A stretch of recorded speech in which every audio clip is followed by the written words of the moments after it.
नाक की कोई स्त्री हो, एक सुंदर महिला है, सारा श्रृंगार कर लो और बाद में उसकी नाक काट लो, तो बिना नाक के उसकी सुंदरता कोई काम करेगी? जैसे बिना नाक की नक कटी महिला अशोभनीय है, उसी प्रकार बिना भक्ति के मनुष्य अशोभनीय है, उसकी कोई शोभा नहीं है। भक्ति के बिना आदमी मुर्दा है। भक्ति के बिना जीव कैसा है? मुर्दा। इसलिए भक्ति हमारी नाक है। तो भक्ति जीवन में हो। आजकल लोग भक्ति की परिभाषा ही बदल चुके हैं। आज लोग भक्ति क्या मानते हैं? 2 अगरबत्ती जला देते हैं, उन्हें लगता है पूजा हो गई, यही भक्ति है। 2 अगरबत्ती जला दिया, भक्ति मान लेते हैं। ना जी, ये भक्ति नहीं है। भक्ति क्या है? भक्ति की परिभाषा क्या है?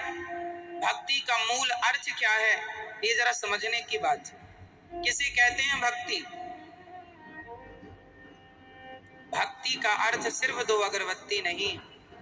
अगरबत्ती तो हम सनातनियों को जलाना ही नहीं चाहिए। हिंदू धर्म में अगरबत्ती में बांस होता है, पर हम हिंदुओं को बांस नहीं जलाना चाहिए। हमारे यहाँ बांस की पूजा होती है। हर छठ महुलिया को किसकी पूजा होती है? बांस की पूजा होती है। आप लोग करते हैं, वंश पूजा बोलते हैं। हर छठ महुलिया को बांस की टोकनी भी देना लेना लोग करते हैं। तो बांस नहीं जलाते हमारे यहाँ। हमारे यहाँ धूप जलाने की पद्धति है। क्या जलाना चाहिए? अगरबत्ती नहीं, क्या जलाना है? धूपम समर्पयामी है, अगरबत्तिम समर्पयामी नहीं है। धूप दीप तुलसी से राजी सत्य देवा। धूप दीप है तुलसी से। यहाँ अगरबत्ती नहीं है। अगरबत्ती तो लोगों ने अपनी सुविधा के अनुसार जलानी शुरू कर दी, क्योंकि पहले जमाने में धूप ऐसी आती थी कि उसको हाथ से जरा मसलना पड़ता था, तो लोगों के हाथ गंदे होते थे। तो अब तो सूखी धूप भी आ गई। अगरबत्ती नहीं जलाना चाहिए। लेकिन आजकल लोग अगरबत्ती जला के लोगों को लगता है हम पुजारी, बहुत बड़े भक्त हैं हम भगवान के। हमारी माताएं 1 लोटा जल चढ़ाती हैं माता जी को, उनको लगता है हम बहुत बड़ी भक्त हैं। नवरात्रि चल रही है, माताओं का हाथ पूज पाए तो पूज पाए, माता जी तक नहीं तो शेर के मुंह में मिठाई चिपका देती है। माता जी के मुंह तक हाथ पहुंचता नहीं है, नहीं माता जी के मुंह को ही बिगाड़ दे पूरा मिठाई चिपका चिपका के। माताओं को लगता है मिठाई चिपका देंगी तो मां खा लेंगी। शंकर जी के मंदिर में नंदी जी के मुंह में चिपकी रहती है मिठाई, माता चिपका देती है। आपके घर में माता जी की फोटो है, उस फोटो के माथे पे ऐसा तिलक लगाया, ऐसी रोली लगाई, कुमकुम लगाया कि माता जी का फोटो से माथा ही गायब हो गया, खत्म, डिलीट हो गया। और इसको वो समझती हैं कि हमारी भक्ति है। ये भक्ति नहीं है, पागलपन है, मूर्खता है। बिना ज्ञान की भक्ति किस काम की? भक्ति क्रिया का नाम नहीं है, समझो। तिलक लगाना ये क्रिया है, हम कर रहे हैं ना, हमसे क्रिया हो रही है। तिलक लगाना, धूप फूल चढ़ाना, फलानी चीज चढ़ाना, नारियल चढ़ाना, मिठाई चढ़ाना, जल चढ़ाना, ये क्रिया है। जबकि भक्ति का क्रिया से कोई लेना देना नहीं। भक्ति क्या है? भक्ति की परिभाषा क्या है? भज सेवायाम धातु से भक्ति बनती है। नारियल चढ़ाना भक्ति नहीं है, मिठाई चढ़ाना भक्ति नहीं है, पैसा चढ़ाना भक्ति नहीं है।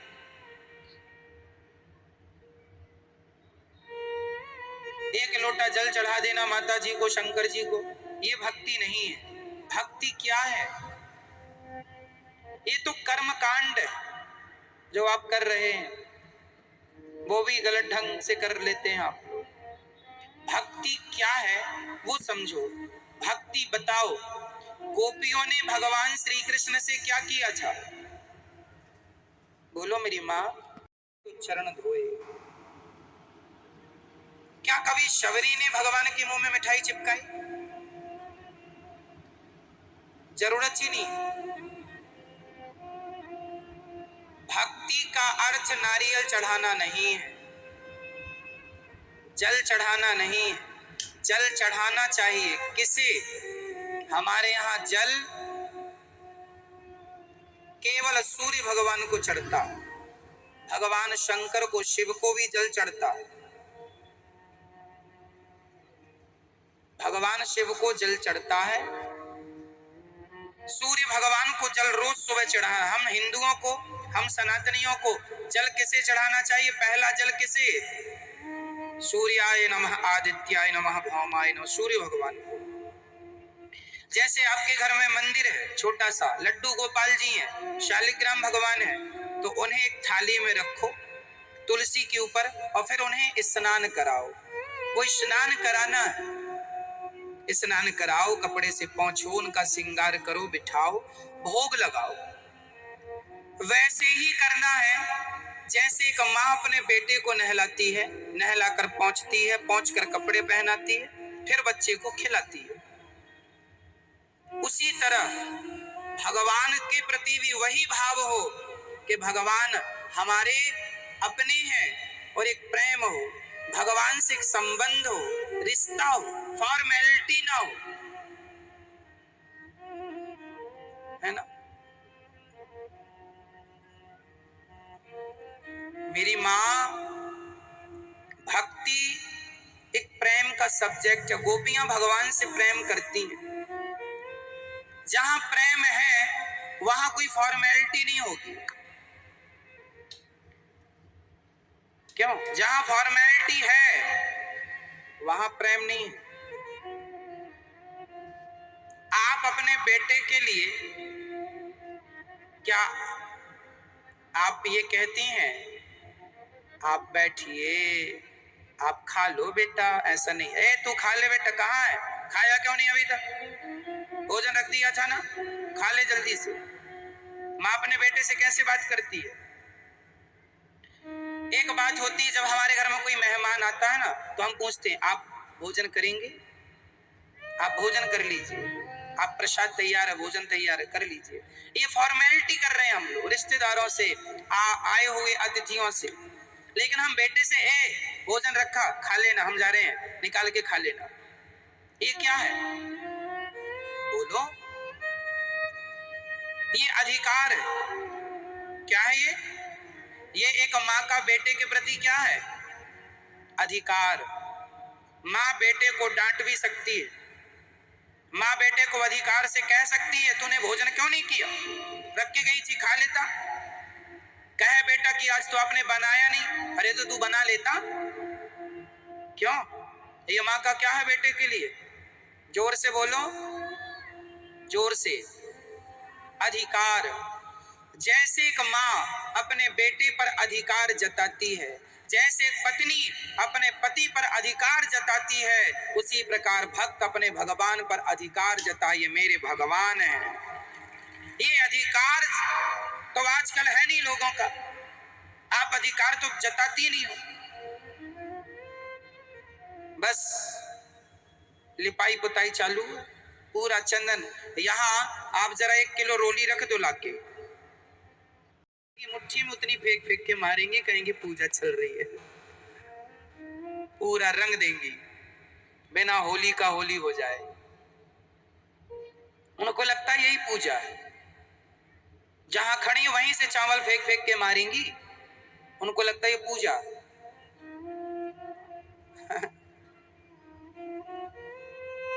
ये सब फॉर्मेलिटी, इसकी कोई जरूरत नहीं, इसकी कोई जरूरत।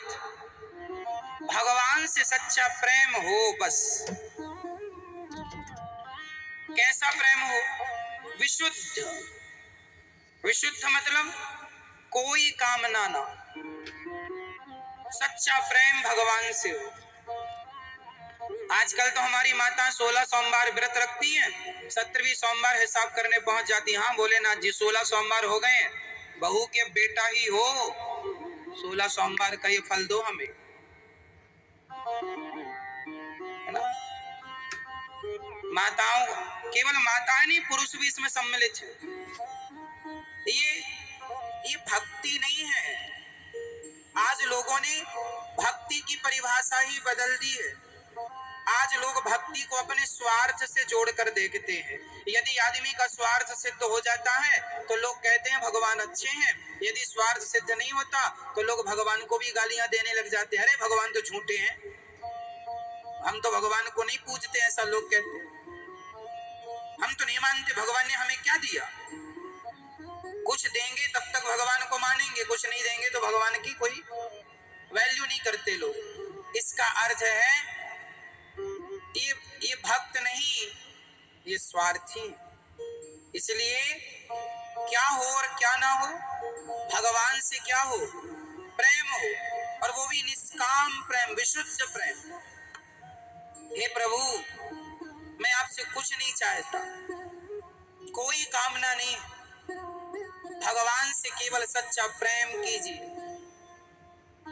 सच्चा प्रेम, एक पत्नी अपने पति से सच्चा प्रेम करे और कभी कुछ ना मांगे, एक पति अपनी पत्नी से सच्चा प्रेम करे, कभी कुछ ना मांगे, तो फिर देखो इनका जीवन कितना सुंदर होता है। लेकिन आजकल लोग प्रेम करके कुछ मांग लेते हैं, तो फिर वो प्रेम नहीं, वो तो आप अपने स्वार्थ के लिए एक दिखावा कर रहे थे।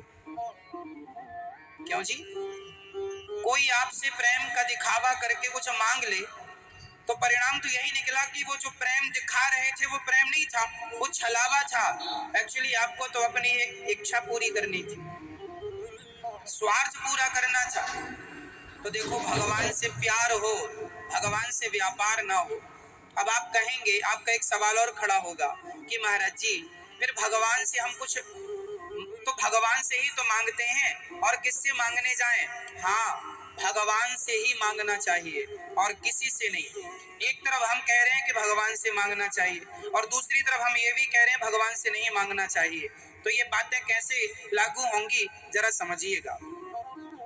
बात हम ये कहना चाह रहे हैं कि जो व्यक्ति भगवान से सच्चा प्रेम करता है और कोई कामना नहीं रखता, उसे कभी कुछ मांगने की जरूरत ही नहीं पड़ती। बिना मांगे भगवान उसकी सारी इच्छाएं, सारी जरूरतें अपने आप पूरी कर देते हैं। कोई कामना ना हो, मैं अगर मांगूं तुम्हें, तुम ना देना मुझे, वरना प्रेमी नहीं भिखारी बन जाऊंगा। मैंने आपके घर काम किया और आपने मुझे पैसा दे दिया, तो ये तो मजदूरी है ना। क्यों जी, ये क्या हुआ? मजदूरी है। उसी तरह आपने 16 सोमवार का व्रत रखा और 17वीं सोमवार को कहा हे भगवान ये दे दो, तो ये क्या भगवान ने दे दिया? तो वो तो मजदूरी पूरी हो गई कि आपने किया तो आपने ले भी लिया, हिसाब बराबर। भगवान से सच्चा प्रेम कीजिए, भगवान की पूजा कीजिए, भगवान के लिए आंसू बहाइए। भगवान से सच्चा प्रेम वैसा जैसा माँ बेटे से करती है करिए, और कोई चाहत ना हो, निष्काम। जैसे माँ अपने बेटे की सारी सेवा करती है, नहलाती धुलाती, मल मूत्र धोती है, कपड़ा पहना कर स्कूल भेजती है, बीमार पड़ी हो तो भी बच्चे का काम करती है। बताओ जरा, माँ का बच्चे से स्वार्थ क्या है? माना कि कभी बुढ़ापे में ये स्वार्थ जाग जाए कि बेटा मुझे गिलास भर पानी पिलाए और 2 रोटी खिलाता रहे, तो ये तो बेटे का फर्ज है ही, उसे तो करना ही चाहिए। पर सच्ची बताएं, माँ जो अपने बेटे का काम करती है ना, उसमें माँ का कोई स्वार्थ नहीं होता। होता है, सारा काम करती है। उतना काम यदि कोई नौकरानी से कराओगे तो बेटा उस नौकरानी को सारी जिंदगी कमा कमा कर ला कर देगा, तो भी उसका ऋण ना उतार पाएगा। अरे माँ की जगह नौकरानी यदि तुम्हारा काम करे तो तुम उसके भी ऋणी हो जाओगे। तो माँ ने तो तुम्हें 9 महीने पेट में रखा है, बेटा कितना भी कुछ करके सिर काट के माँ के कदमों में रख दे तो भी कोई बेटा धरती का माँ का ऋण ना चुका पाएगा। ऐसा प्रेम करती है माँ, जितना प्रेम माँ अपने बेटे से विशुद्ध प्रेम करती है। वही प्रेम यदि एक भक्त अपने भगवान से करने लग जाए तो कोई चाहत रह ही नहीं जाएगी। आप कहते हैं भगवान से हमने ये मांगा, मत मांगो, प्रेम करो बस। वो अपने आप जान लेंगे कि मेरे भक्त को, जैसे माँ छोटे से बच्चे को जान जाती है कि कब से भूख लगेगी, कब से पानी चाहिए, कब से भोजन चाहिए, अपने आप माँ बिना कहे बच्चे के भाव को समझ लेती है। उसी प्रकार बिना कहे भगवान अपने भक्त के भावों को समझ लेते हैं। मांगना नहीं पड़ता, मांगे से मरना भला, मत मांगो कोई भीख, बिन मांगे मोती मिले, यह सतगुरु की सीख। भगवान से क्या करना है? केवल सच्चा, केवल प्रेम। रामचरितमानस में भी यही लिखा है, राम ही केवल प्रेम प्यारा, जान ले जो जान निहारा। केवल प्रेम चाहिए। प्रेम कैसा है? अच्छा मुझे एक बात बताओ, एक बाप के 4 बेटे हैं और 4 में बाप एक बेटे का नाम ज्यादा लेता है, तो उस बेटे का नाम ज्यादा ले रहा है, इससे अर्थ क्या निकल रहा है? कौन बताएगा इस बात को? एक बाप के 4 बेटे हैं, 4 में एक का नाम बाप ज्यादा लेता है, तो बताइए उसका बार बार नाम लेने का अर्थ क्या है? बोलो मेरी माँ।